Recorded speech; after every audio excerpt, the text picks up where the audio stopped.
One of the things that I've absolutely felt passionate about is that beautiful mind of a young child, so rich with possibilities. My name's Marilyn Fleer. I'm a Professor of Early Childhood Education at Monash University. My family lived on a farm in Narrikup, that's between Albany and Mount Barker. In those days, the community aspirations for young women was pretty low, and so the expectation was that I'd grow up on the farm, stay on the farm, marry the farmer's son next door.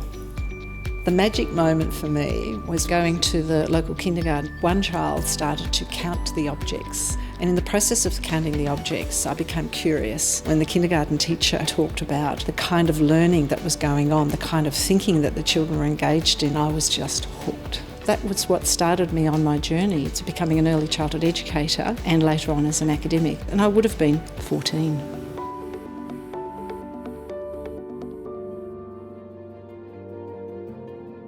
Early childhood has traditionally been undervalued, under-resourced. Consequently, I feel it's really important that we grow the research base.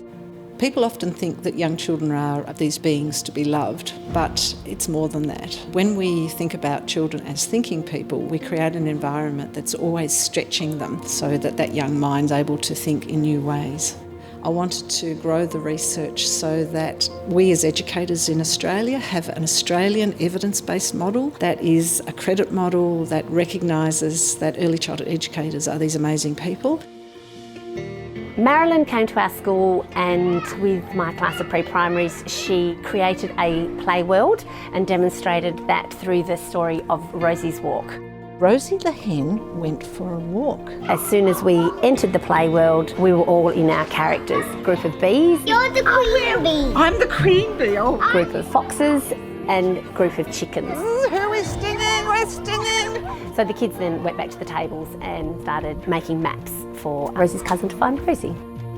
Marilyn's research for us as educators is wonderful because early childhood educators all know the value of play and how that is your cornerstone for children's natural learning. So for someone like Marilyn to be coming and saying, this is paramount and this is what is going to help your learning, that is just joy for us, because that push down of curriculum into early childhood is so strong, and to be able to balance that push down of curriculum with the valuable play is just perfect.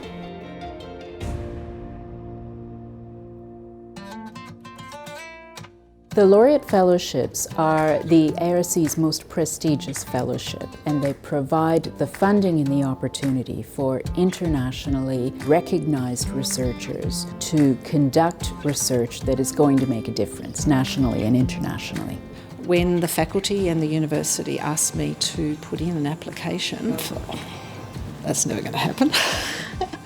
And I thought, well, why not give it a go? The competition is fierce. Everybody who applies is well recognized to be a leader in their research field. When I got the phone call, I thought, I can't believe this. Am I hearing this right?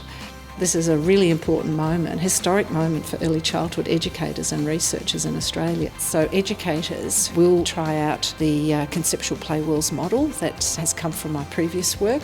One of the tools we have involved in our research is an app, so educators can capture these imagination and science moments or engineering moments or technology moments because they're so well placed to be able to do that. They will then be talking to us about what they've learned through trying out the ideas, and we in turn will be learning the best way to modify and take this evidence-based model forward.